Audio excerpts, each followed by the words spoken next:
할렐루야. 하나님께서 여러분들을 사랑하시고 기뻐하십니다. 아멘. 주일은 하나님께서 여러분에게 복을 주시기 위해서 구별하신 날이에요. 기뻐하고 즐거워하실 수 있기를 축복합니다. 자, 사실 예수님을 믿는 사람은 하나님을 기뻐하는 그런 갈망이 있어요. 그렇죠? 예수님을 믿는 사람들은 그런 갈망이 있습니다. 하지만 안타깝게도 하나님을 기뻐하지 못하는 여러 가지 이유들이 우리에게는 존재할 수 있습니다. 그 중에 하나가 무엇이냐면 하나님을 잘 몰라서 그래요. 하나님을 잘 모르니까 기뻐할 수가 없는 겁니다. 우리가 하나님에 대해서 모든 것을 다 알 수는 없습니다. 그렇죠? 하지만 가장 중요한 몇 가지만 제대로 알아도 하나님을 기뻐했다가 싫어했다가 미워했다가 좋아했다가 그러지 않고 하나님께 돌아왔다가 하나님을 떠났다가 이러지 않아요. 가장 중요한 몇 가지만 알아도 그렇습니다.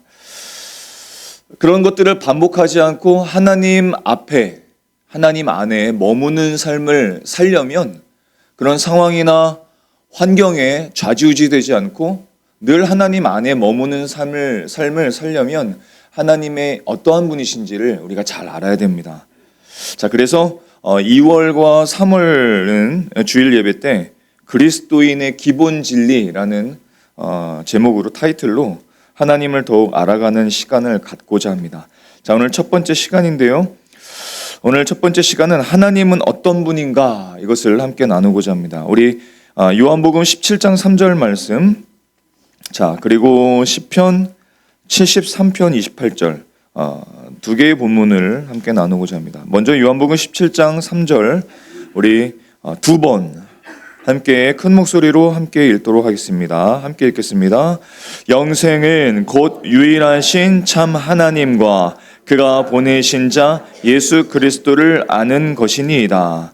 영생은 곧 유일하신 참 하나님과 그가 보내신 자 예수 그리스도를 아는 것이니이다. 아멘. 시편 73편 28절도 우리 두 번 읽겠습니다. 시작. 하나님께 가까이 함이 내게 복이라. 내가 주 여호와를 나의 피난처로 삼아 주의 모든 행적을 전파하리이다. 하나님께 가까이 함이 내게 복이라. 내가 주 여호와를 나의 피난처로 삼아 주의 모든 행적을 전파하리이다. 아멘. 제가 한 번 더 기도하겠습니다.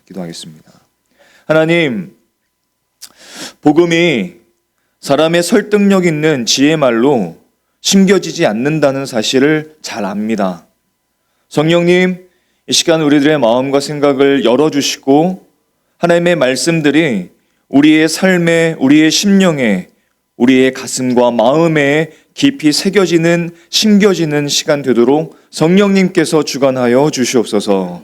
감사드리며 예수님의 이름으로 기도합니다. 아멘. 자, 오늘 제목은 하나님은 어떤 분인가입니다. 여러분, 하나님은 여러분에게 어떤 분이신지요? 하나님은 여러분에게 어떤 분이신지요? 사랑, 혹은 공의, 혹은 지혜, 혹은 힘, 능력, 다 맞습니다. 다 맞아요. 고 하영조 목사님께서 이런 말을 했었는데 굉장히 충격적이었고 또 굉장히 사실적이었습니다. 어떤 말씀을 하셨냐면 성경을 모르면, 성경을 읽지 않으면 자기가 만든 하나님을 섬긴다. 하나님에 대해서 잘 모르면, 하나님이 어떤 분이신지를 가르쳐주는 성경을 읽지 않으면 자기가 만든 하나님을 섬긴다. 그러니까 진짜 하나님을 섬기는 게 아니라 자기가 만들어 놓은 그런 하나님, 어떤 하나님 이미지, 내가 원하는 어떤 하나님의 이미지를 좋아하고 그런 하나님을 섬긴다는 거예요. 굉장히 충격적이죠. 실제로 그런 많은 그리스도인들이 있는 것 같습니다. 아마도 그런 경험을 또 하신 분들도 우리 가운데 계실 거예요. 여러분, 이게 특별한 일이 아니라 사도 바울도 그런 사람이었어요.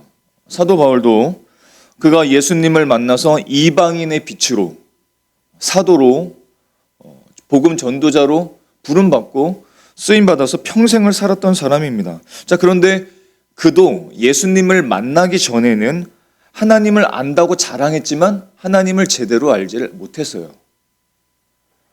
심지어 굉장히 열심을 갖고 하나님을 믿고 따르고 율법도 다 행하면서 살아갔지만 그가 예수님을 만난 이후에 그가 예전에 알았던 자신의 지식들, 자신이 행했던 삶이 잘못되었다는 것을 비로소 깨닫게 됩니다. 하나님을 잘 모르니까 어떤 문제가 생겼냐면 하나님께서 보내신 예수님을 알아보질 못했어요. 그리고 그리스도인들을 박해하고 죽였습니다. 왜냐하면 그 모든 것들이 하나님을 제대로 알지 못했던 이유 때문입니다. 자, 그런데 예수님을 만나고 비로소 하나님을 제대로 알고 올바른 지식을 갖게 되면서 깨닫게 되는 거죠. 아, 나에게 있었던 그 하나님에 대한 지식, 그것이 부족하고 잘못된 것이었구나. 나에게 올바른 지식이 없었구나. 내가 하나님을 섬긴다고 섬겼지만 실제로는 하나님을 대적하고 있었구나.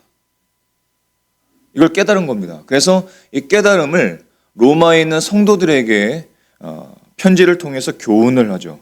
그것이 로마서 10장 2절의 말씀인데요. 우리 같이 한번 읽어보겠습니다. 자, 시작. 내가 뒤에 없습니까? 네. 로마서 10장 2절의 말씀을 보면 이런 말씀이 있어요. 내가 증언하노니 그들이 하나님께 열심히 있으나 올바른 지식을 따른 것이 아니니라. 제가 다시 한번 읽어드릴게요. 내가 증언하노니 그들이라는 것은 자기 동족 유대인들을 말합니다. 그들이 하나님께 열심히 있으나 올바른 지식을 따른 것이 아니니라. 이렇게 말했어요. 무슨 말이냐면 바울의 동족인 유대인들이 열심을 갖고 하나님을 섬긴다고 했지만 올바른 지식이 없다, 이런 겁니다. 그래서 너희들, 로마의 성도들, 너희들은 그러지 말아야 된다, 이렇게 얘기를 하는 거예요. 지금도 보면 많은 유대인들이 예수님께서 오신 것을 인정하지 않죠. 왜냐? 잘못된 지식, 하나님에 대한 잘못된 지식을 여전히 갖고 있기 때문입니다. 그래서 저들은 여전히 메시아를 기다리고 있어요. 그게 유대교죠. 잘못된 지식을 갖고 있으면 그럴 수밖에 없어요. 이게 다른 사람 이야기가 아니라는 겁니다. 많은 사람들이 하나님을 오해해요. 어떻게 오해하냐면 이런 거 있습니다.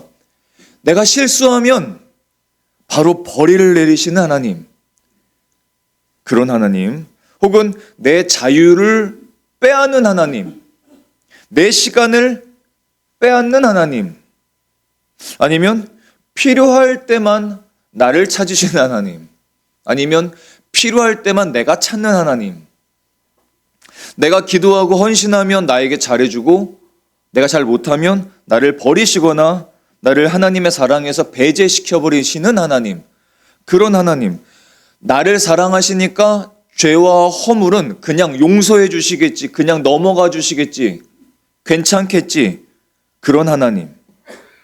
하나님이 계시다면 왜 이런 일들이 일어날까라는 생각을 가지는 것들, 다 하나님을 잘 몰라서 그렇습니다.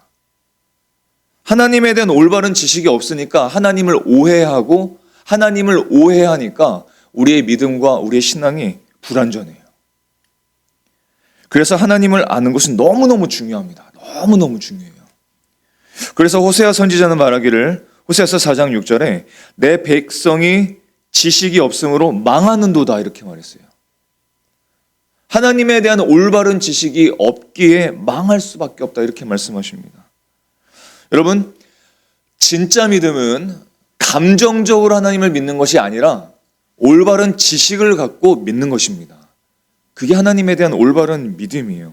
자, 우리 중고청이 이번 컨퍼런스의 메시지를 많이 들었는데 그 메시지 중에 부활 편에서 그것을 우리가 확인하고 들었어요. 어떤 메시지였냐면 예수 그리스도께서는 부활하셨는데 예수 그리스도의 부활을 믿는 이유는 그냥 성경에 기록되어 있기 때문이 아니라 실제로 예수님의 부활의 팩트이기 때문에, 예수님의 부활이 실제이고 예수님의 부활이 역사적 사실이기 때문에, 팩트이기 때문에 믿는 거지, 누구의 주장이나 아니면 성경에 그냥 기록되어 있기 때문에 믿는 것이 아니라는 것을 들었어요.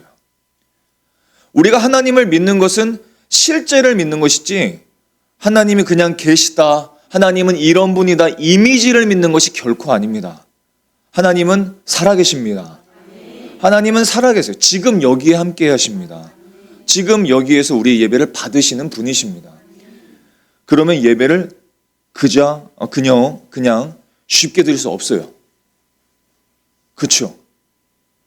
우리가 하나님께 하나님의 살아계신다는 것을 분명히 알고 예배한다면 그냥 대충 하나님께 예배할 수 없습니다. 우리가 오늘 확인해야 될 것은 내가 지금 믿고 따라가는 하나님이 정말 성경의 하나님이신지, 진짜 하나님이신지를 확인해야 됩니다. 하나님이 어떤 분인지 우리는 쉽게 가늠할 수 없어요. 욥기 11장 7절부터 9절까지의 말씀을 보면 이런 말씀이 있습니다. 네가 하나님의 오묘함을 어찌 능히 측량하며 전능자를 어찌 능히 완전히 알겠느냐. 하늘보다 높으시니 네가 무엇을 하겠으며 스올보다 깊으시니 네가 어찌 알겠느냐. 그의 크심은 땅보다 길고 바다보다 넓으니라. 하나님은 그런 분이라는 거죠. 우리가 어떤 노력을 하더라도, 평생을 하나님을 알려고 하더라도 우리는 하나님을 다 알 수는 없어요. 하나님의 깊은 지혜, 넓고 높은 그 지혜를 다 알 수는 없습니다.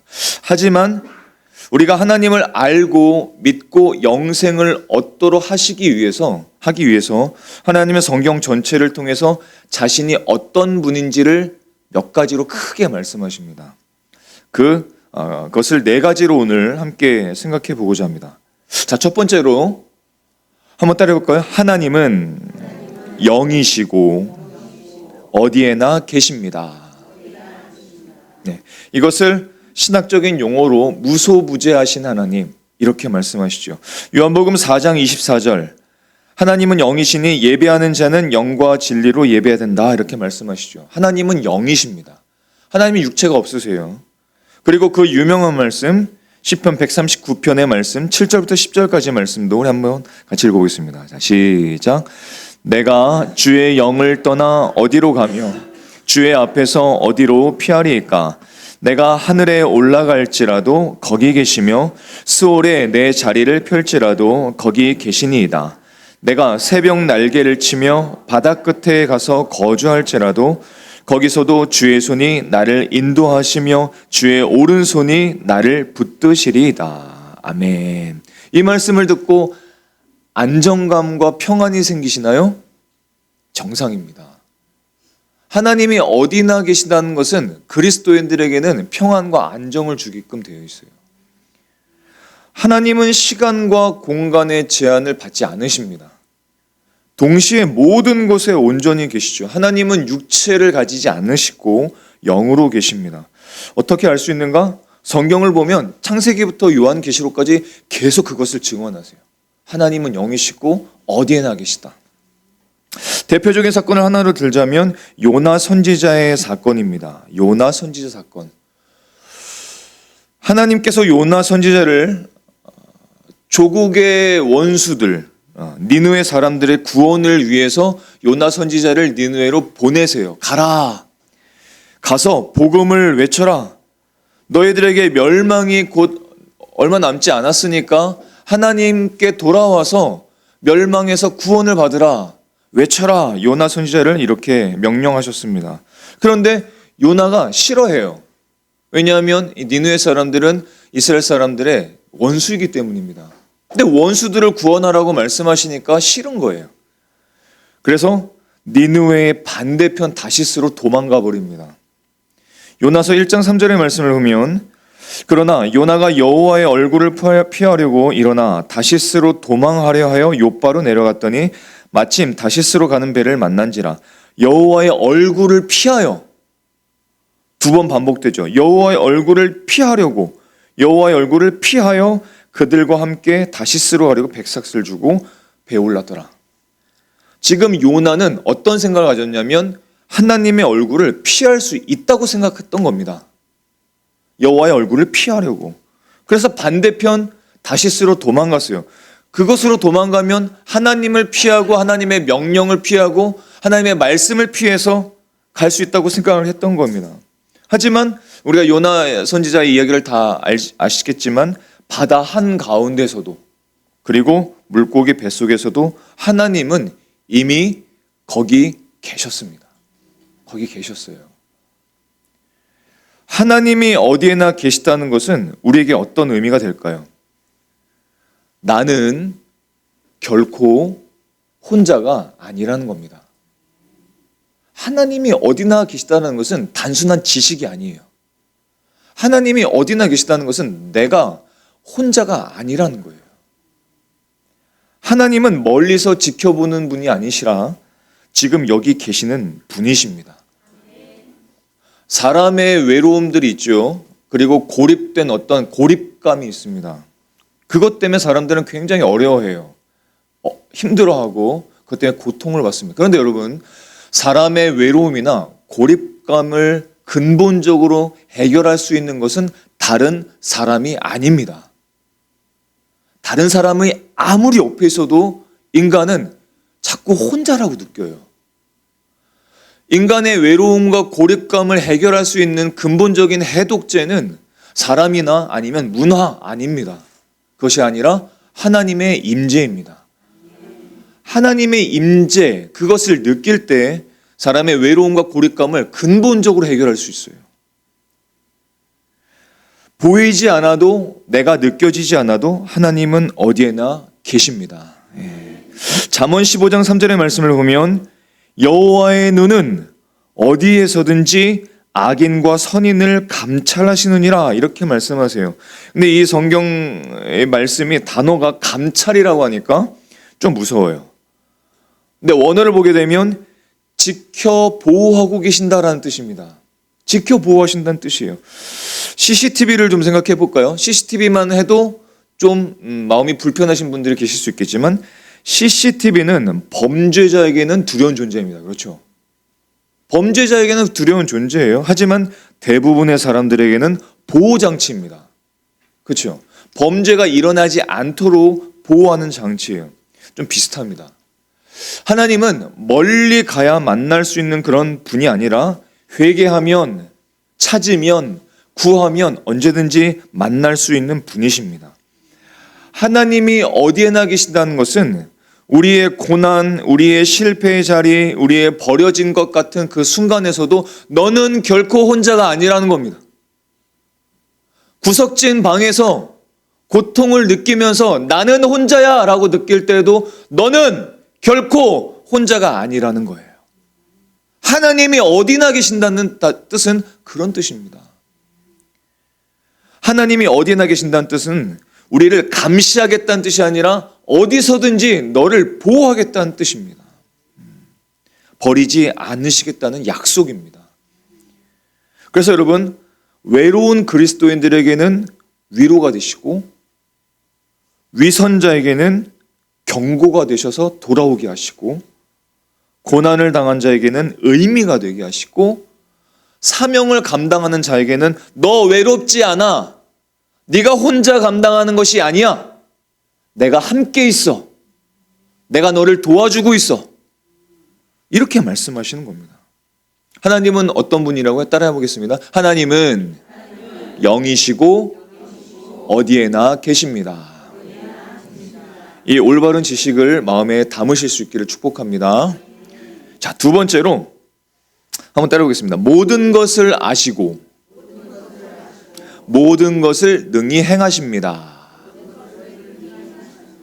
이것을 신학적인 용어로 전지전능하신 하나님 이렇게 말씀하시죠. 대표적인 말씀으로 시편 139편의 1절부터 4절까지의 말씀을 우리 같이 읽어보겠습니다. 잘 읽어보세요.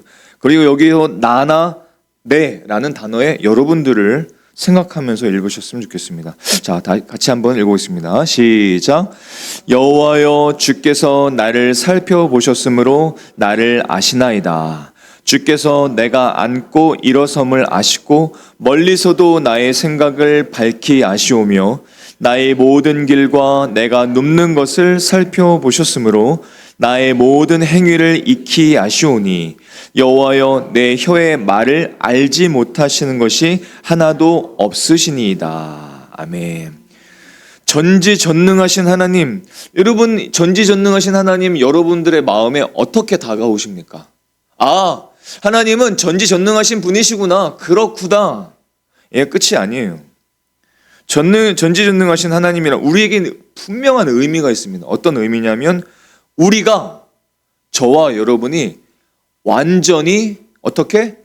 완전히 용납되고 있다라는 겁니다. 전지전능하신 하나님, 우리의 모든 행위와 우리의 모든 마음의 생각들, 우리의 말들을 다 아시고 감찰하시는, 지켜 보호하시는 그 하나님이 다 아심에도 불구하고 우리가 이렇게 살아갈 수 있다는 것은 날마다, 시간마다, 매 초마다 우리는, 저와 여러분은 용납받고 있다는 거예요. 용서받고 있다는 겁니다. 하나님의 용서와 용납이 없으면 살 수 있는 사람은 아무도 없습니다. 우리가 예배하고 하나님을 찬양하고 하나님 앞에 기도하고 함께 모여서 하나님에 대해서 높여드리고 할 수 있는 모든 것은 하나님께서 모든 것을 아셔서 우리가 때로는 위선을 갖고 때로는 위증하고 거짓말하고 실수하고 죄를 저지르고 아파하고 미워하고 시기하고 질투해도 하나님께서 우리를 용납하시고 있다는 사실이에요. 그 의미를 우리가 분명히 알아야 됩니다. 하나님은 우리가 말한 것뿐만 아니라 우리의 숨은 동기, 우리의 숨은 욕심, 우리의 숨은 교만, 사람들은 속일 수 있어도 하나님은 속일 수 없어요. 하나님은 다 아십니다. 그럼에도 불구하고 모든 것을 아시는 분 앞에 우리가 살아갈 수 있다는 것은 하나님께서 우리를 용납하고 계시다는 것입니다. 하나님은 우리의 모든 상황을 이미 다 알고 계시지만 그럼에도 또한 우리의 기도를 듣기를 기대하시죠. 왜냐하면 기도라는 것은 하나님과의 관계이기 때문에 그렇습니다. 마태복음 6장 8절의 말씀을 보면 너희 구할 것을 너희 아버지께서 아시느니라. 다 아신다. 다 아신다 이렇게 말씀하세요. 자, 그런데 여기서 중요한 것 하나만 짚고 넘어갈까요? 하나님은 전지전능하신 하나님이신데 그런 하나님이 계신데 하나님이 역사하시는데 우리가 꼭 기도해야 할까요? 하나님은 전지하신 분이시고 전능하신 분이시고 모든 것을 아시고 모든 것을 행하실 수 있는 분이신데 그런데 우리가 꼭 기도해야 될까요? 왜 교회는 나와서 기도하라고 말할까요? 왜 권면할까요?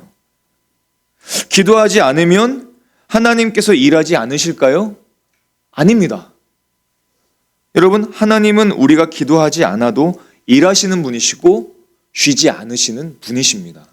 하나님 그런 분이세요. 시편 121편 4절의 말씀을 보면 이스라엘을 지키시는 이는 졸지도 아니하시고 주무시지도 아니하시리로다 말씀하세요. 네, 여러분, 기도하지 않으면 다른 사람이 하나님께 쓰임 받습니다. 그리고 하나님께서는 쉬지 않으시면서 역사하시지만 그 역사와 그 은혜와 그 기쁨과 그 평안에 내가 동참하지 못합니다. 기도하지 않으면. 하나님은 계속 일하세요. 하나님의 구원의 역사를 이루시고 마지막 예수님께서 다시 오시는 그날까지 쉬지 않으시고 사람들을 부르시고 구원을 베푸시고 은혜를 베푸시고 말씀을 주십니다. 그런데 기도하지 않는 사람, 하나님과 기도로 관계를 맺지 않는 사람은 하나님께서 일하시는 그 놀라운 일들을 경험을 못해요. 그런데 기도하는 사람은 하나님의 그 역사를 경험합니다. 그 혜택을 누립니다. 왜냐? 기도로 하나님의 역사에 동참했기 때문입니다. 기도하지 않는 사람은 동참하지 않는 거예요. 기도는 하나님께 우리의 소망을 얘기하는 것들도 있지만 그것보다 기도라는 것은 하나님과의 관계입니다. 하나님과의 관계예요. 그래서 때로는 기도할 말이 없어. 기도할 게 없어. 아니요. 그렇죠. 하나님 앞에 머물러도 괜찮아요. 침묵으로 머물며 하나님을 묵상해도 괜찮습니다. 왜냐? 기도는 말이 아니라 관계이기 때문에 그래요. 근데 그것조차 하지 않는다면 하나님의 일하심에 전혀 동참하지 않는 것이죠. 그러면 그 혜택을 누리질 못합니다. 하나님께서 전지전능하시다는 것은 정말 많은 의미를 담고 있는데 또 어떤 것이 있냐면 우리의 삶에는 우연이 없다는 것입니다. 우리의 삶에 우연이 없어요. 모든 것이 다 의미가 있다는 뜻입니다. 그래서 그리스도인은 운 좋게 라는 말을 결코 쓰지 않습니다. 내가 운 좋게 이런 일이 생겼습니다. 운 좋게 이런 일이 풀렸습니다. 운 좋게 이런 것들이 생겼습니다. 아니요. 운이 아닙니다. 하나님 안에서 다 이루어진 일이에요. 다 이루어진. 하나님 모든 것을 아시고 역사하시기 때문에. 그래서 그리스도인들은 운 좋게, 운이 좋게도 라는 말을 쓰지 않고 감사하게도. 하나님의 은혜 때문에. 하나님이 주셔서. 하나님이 역사하셔서. 하나님이 도와주셔서. 하나님이 일해 주셔서. 이렇게 말하는 겁니다. 전지하시는 그 하나님은 여러분 삶의 조각들이 우리에게 있습니다. 삶의 조각들이 있는데 우리의 삶의 조각들이 막 너저분하게 펼쳐져 있고 막 부서져 있고 흩어져 있어도 하나님께서는 삶의 조각들을 나중에 맞춰주시는 그런 분이 아니라 처음부터 전체 그림을 알고 계신 분이십니다. 그 하나님이세요. 그것을 로마서에서는 이렇게 말씀하시죠. 로마서 8장 28절을 우리 같이 한번 읽어볼까요? 자, 시작. 하나님을 사랑하는 자, 곧 그의 뜻대로 부르심을 입은 자들에게는 모든 것이 합력하여 선을 이루느니라. 아멘.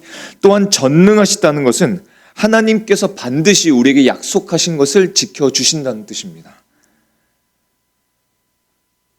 예레미야서 32장 17절의 말씀을 보면 주 여호와여 주께는 능하지 못하심이 없으시니이다.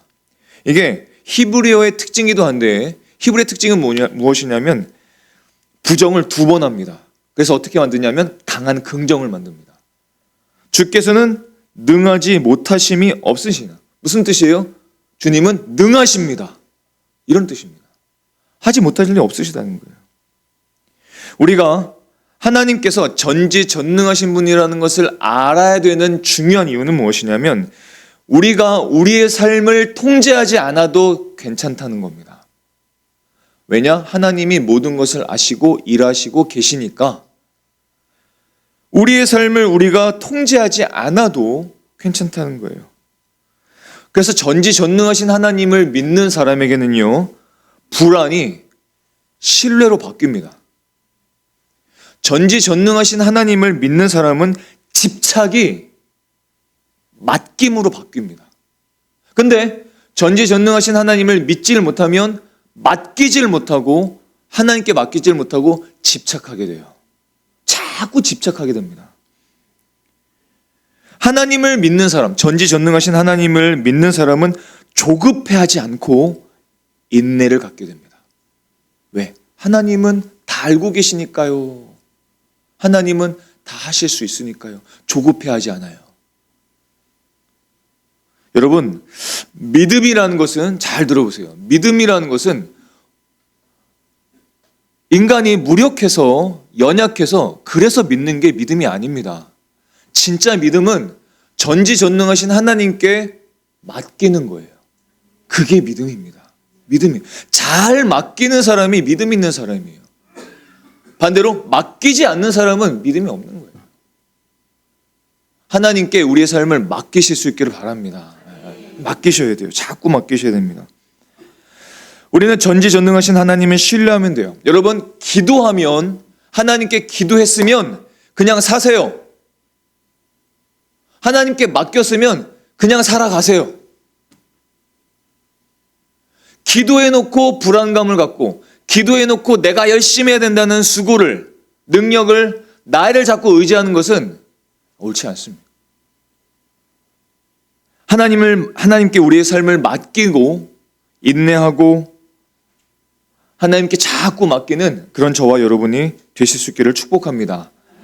잠언 3장 5절과 6절의 말씀을 보면 너는 마음을 다하여 여호와를 신뢰하고 네 명철을 어떻게 하지 말래요? 의지하지 말라. 하나님은 전지전능하십니다. 그 하나님은 신뢰하실 수 있기를 축복합니다. 자, 세 번째로 하나님은 따라해보겠습니다. 변함없으신 불변하시는 하나님이십니다. 불변하시는, 변함없으신 그 하나님. 그 하나님은 도대체 우리에게는 어떤 뜻일까요? 하나님의 사랑은 상태에 따라 변하지 않으십니다. 우리가 착각하는 것 중에 하나가 무엇이냐면 하나님을 우리 수준으로 생각하는 거예요. 내가 이렇게 했으니까 하나님은 왔다 갔다 하시겠지. 하나님은 듣지 않으시겠지. 내가 잘했으니까 하나님은 들으시겠지. 이거는 하나님을 변하는 하나님으로 믿는 겁니다.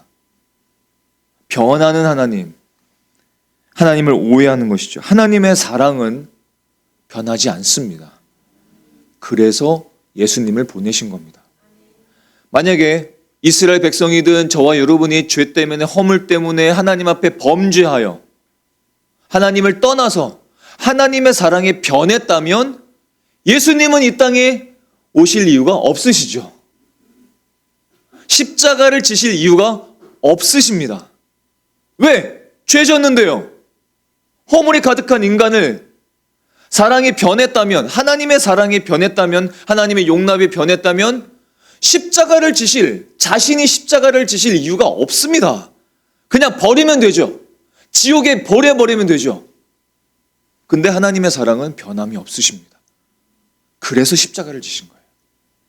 그래서 사람들이 십자가를 이해하지 못하고 깨닫지를 못하니까 예수 그리스도의 고난과 죽음을 통해서 내 사랑은 이런 거야. 십자가로 확증해 주신 겁니다. 깨닫게 하신 거예요. 십자가가 아니면 하나님의 사랑을 모르는 거예요. 그래서 십자가를 통과하지 않는 사람은 죽었다 깨나도 하나님을 이해하지를 못합니다. 근데 십자가를 통과한 사람, 십자가가 나를 위한 십자가임을 믿는 사람은 하나님의 사랑이 얼마나 큰지를 알게 되죠. 깨닫게 됩니다. 그래서 그 하나님을 사랑하게 돼요. 하나님을 의지하게 됩니다.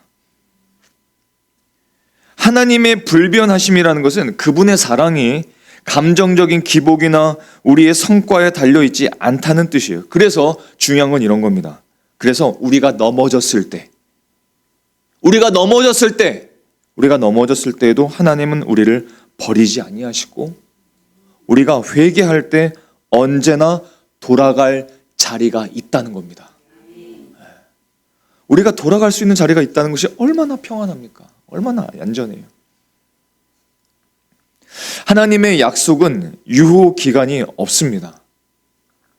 사람의 말은 상황에 따라 바뀝니다. 그래서 가족 안에도 싸우고, 야, 네가 저 말을 했잖아. 근데 너 오늘 왜 그래? 맨날 그러죠. 근데 하나님의 약속은 변함이 없으십니다. 민수기서 23장 19절의 말씀을 보면 하나님은 사람이 아니시니 거짓말을 하지 않으시고 인생이 아니시니 후회가 없으시도다. 어찌 그 말씀하신 바를 행하지 않으시며 하신 말씀을 실행하지 않으시랴. 하나님은 약속하신 것을 끝까지 지켜주십니다. 그래서 우리가 받은 구원이라는 것은, 예수님을 믿고 우리가 받은 구원이라는 것은 흔들리는 것이 사실 아니에요. 흔들리는 게 아닙니다.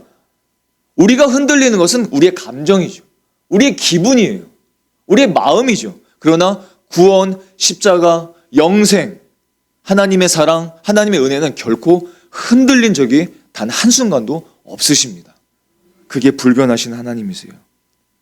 그래서 히브리서 13장 8절에서는 예수 그리스도는 어제나 오늘이나 영원토록 동일하시느니라. 아멘. 동일하십니다. 동일하신 분이세요.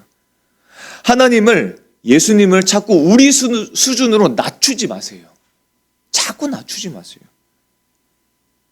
그래서 불변하시는 하나님을 믿는 사람들은 우리의 삶이 흔들려도 붙잡을 수 있는 약속이 있다는 것을 압니다. 야고보서 1장 17절의 말씀을 보면 하나님을 향해서 이렇게 말씀하셔요. 변함도 없으시고 회전하는 그림자도 없으신 하나님이시다. 아버지시다. 이렇게 말씀하세요. 그래서 변함없으신 하나님을 알면 돌아갈 용기도 생겨요.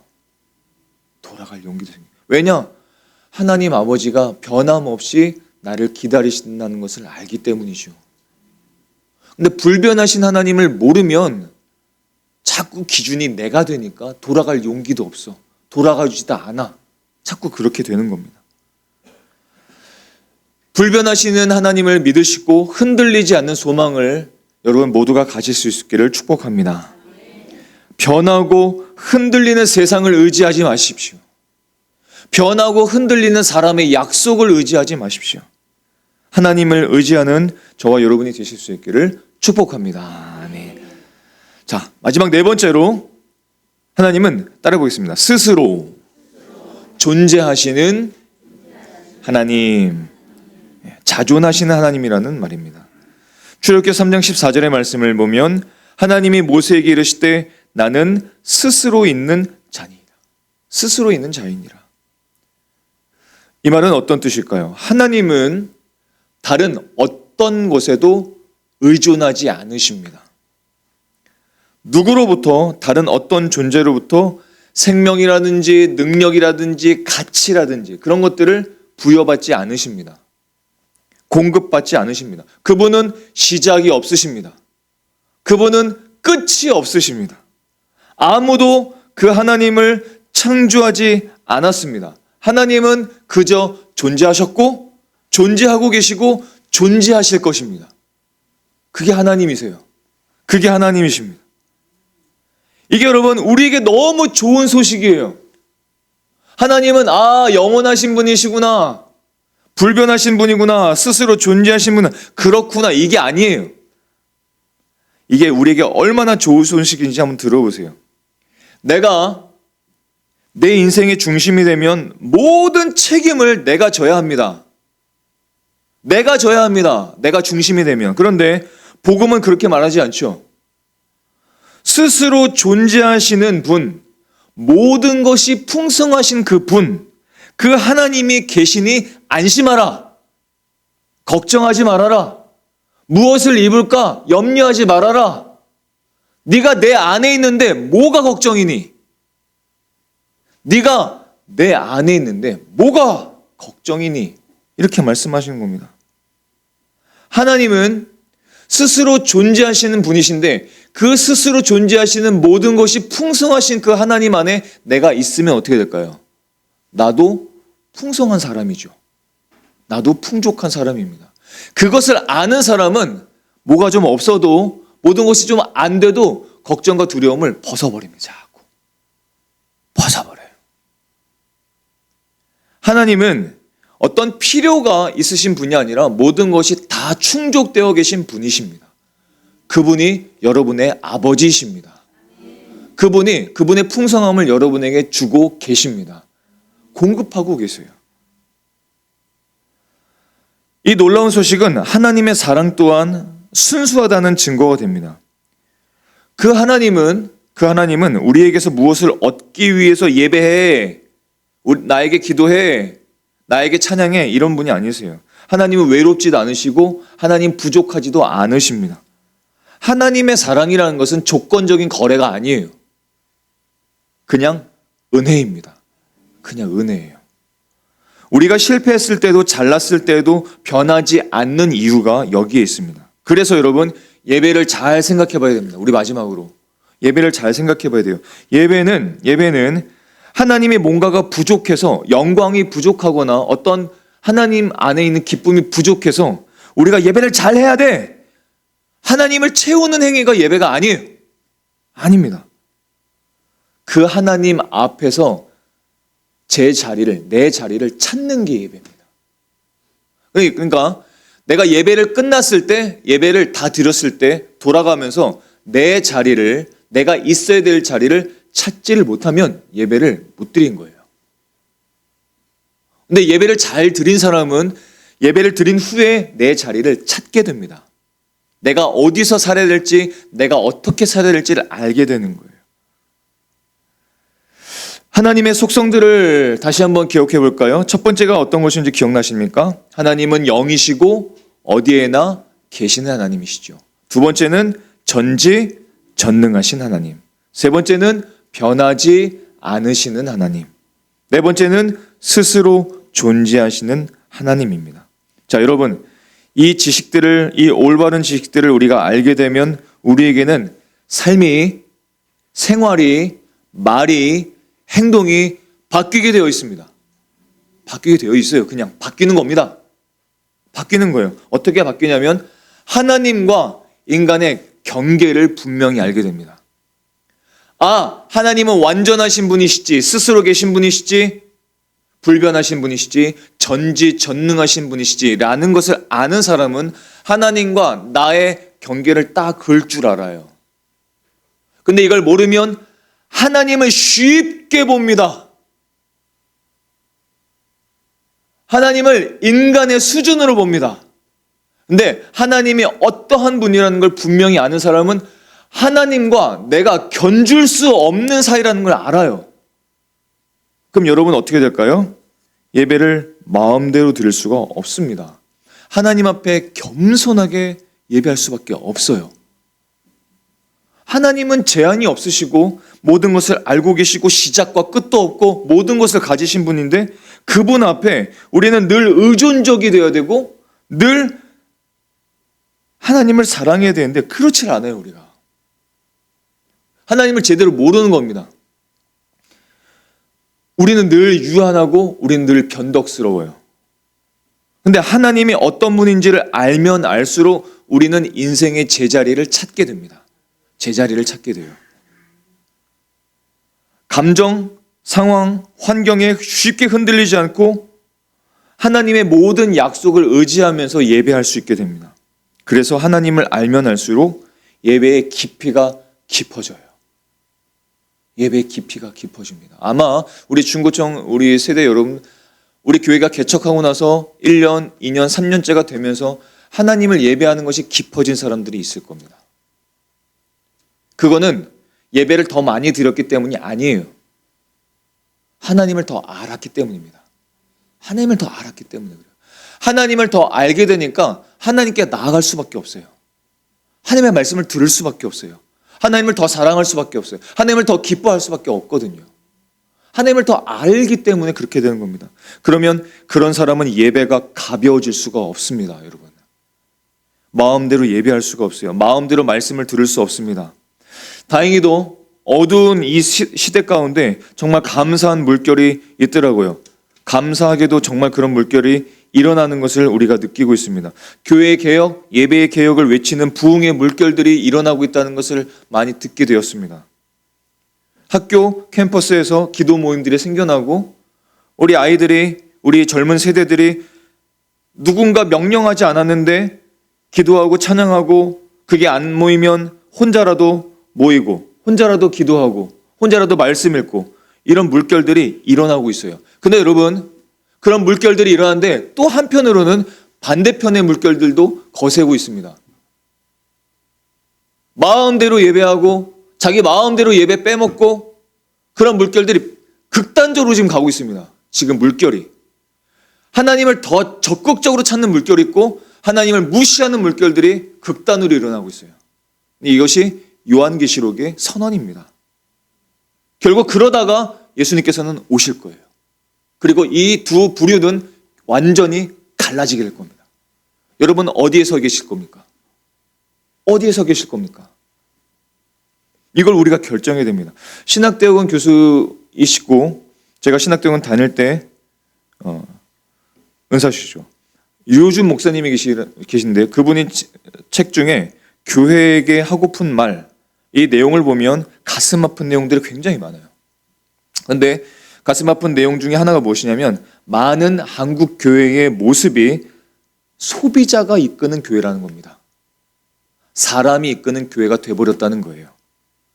그래서 교회가, 예배가 사람들의 소비 현장처럼 마치 넷플릭스, TV 채널을 자신의 기호를 따라 선택하듯이 그렇게 하나님의 말씀을 선택해서 듣고 예배하고 순종하고 그렇게 살아간다는 겁니다. 기호에 따라 자기 마음과 감정에 따라 마음대로 하고 있다는 거예요. 사람이 주인 되는 예배, 사람이 주인 되는 교회. 성령 아니고 예수님 아니고 하나님 아니고 하나님을 종부리듯이 성령님을 종부리듯이 예수님을 종부리듯이 예수님께서 십자가를 지신 것이 마치 당연하다듯이 그런 예배에 그게 너무 많다는 거예요. 쇼핑몰에서 아무렇게나 입고 추리닝 입고 쇼핑몰에 가가지고 야, 내가 필요한 게 있나? 필요한 게 없나? 필요한 게 있으면 사고 없으면 그냥 구경이나 하다 가고, 이런 예배가 많아지고 있다는 겁니다. 선택적인 소비자의 예배. 예배 시간에 어슬렁 나와가지고 쉽게 말씀을 듣고 하나님을 경외할 줄 모르고, 나는 피곤하니까, 난 일주일 동안 열심히 살았으니까 주일은 좀 이렇게 보내도 돼. 자기의 감정이 주인 돼버린 예배. 난 피곤하니까 좀 자버려도 돼. 이런 예배. 사람이 주인 되어서, 소비자가 되어서 마구 소비해버리는 예배. 하나님 앞에 무릎 꿇지 않고 경외하지 않고 하나님을 두려워하지 않고, 그런 예배가 많습니다, 여러분. 쇼핑하는 예배, 매너리즘에 빠진 예배, 예배를 소중하게 여기지 않는 예배, 예배가 끝나자마자 가족들끼리 분석하는 예배, 평가하는 예배. 오늘 말씀이 이랬어, 오늘 찬양이 이랬어, 분석하는 예배. 부르심과는 전혀 상관없는 소비자 중심의 예배. 여러분, 우리의 자녀들에게, 우리 부모님들 잘 들으세요. 우리의 자녀들에게 어떤 예배를 물려주고 싶으신지요? 우리는 아주 심각하고 하나님을 경외하는 마음으로 우리 예배를 돌아봐야 됩니다. 우리 예배를 그런 예배를 우리 아이들에게, 자녀들에게 물려줄 수 없습니다. 그럴 수 없어요. 그럴 수 없습니다. 하나님을 경외하지 않은 그런 예배들을 우리 자녀들에게 물려줄 수 없어요. 죽더라도 예배 장소에 나와서 죽어야 돼요. 그게 예배입니다. 예배는 생명입니다. 예배는 생명이에요. 예배가 없다면 우리는 하나님과 어떤 관계를 맺을 수가 없어요. 온라인으로 착각하지 마세요. 예배 아닙니다. 쉽지 않아요. 그게 과연 공동체와 함께하는 예배가 될 수 있을까요? 아닙니다. 안 돼요. 우리가 예배가 무엇인지, 진짜 예배가 무엇인지를 이 마지막 시대에 분명히 알아야 됩니다. 분명히 보여야 됩니다. 근데 여러분, 하나님을 아는 사람들의 예배는요, 경외함이 있어요. 경외함이 있습니다. 이 장소가 좁고 사람이 적다고 그런 것이 좌지우지되지 않아요. 하나님을 보고 하나님을 경외합니다. 하나님을 경외해요. 하나님을 즐겁게 찬양하고 경외합니다. 높여드립니다. 그게 하나님을 아는 사람들의 예배죠.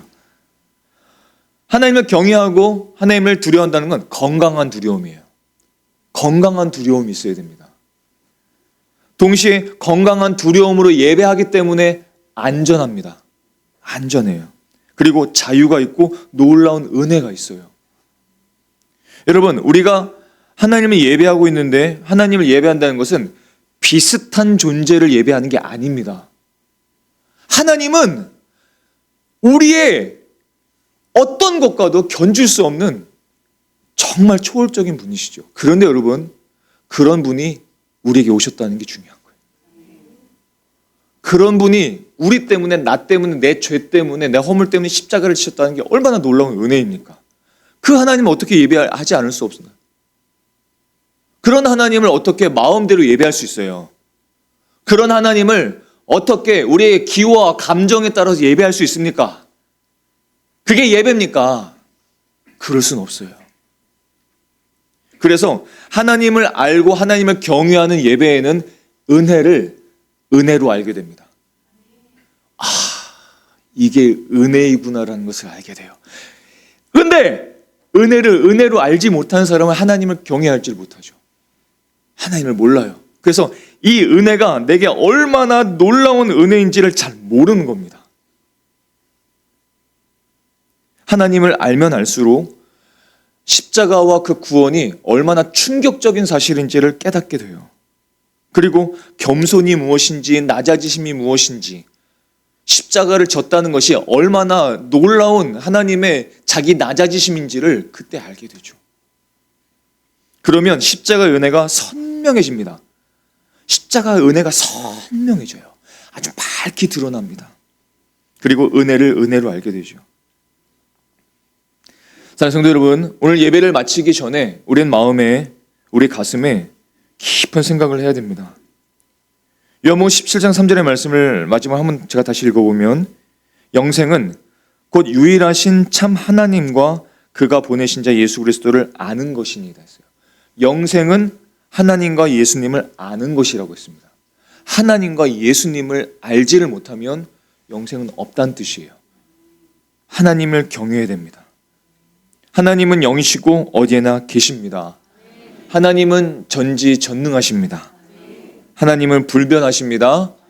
하나님은 스스로 계시는 분이십니다. 그 하나님이 여러분을 위해서 오셨습니다. 그 하나님을 기뻐하시고 그 하나님을 즐거워하시고 그 하나님을 온전히 예배하는 저와 여러분이 되실 수 있기를 예수님의 이름으로 축복합니다. 아멘. 기도하시겠습니다.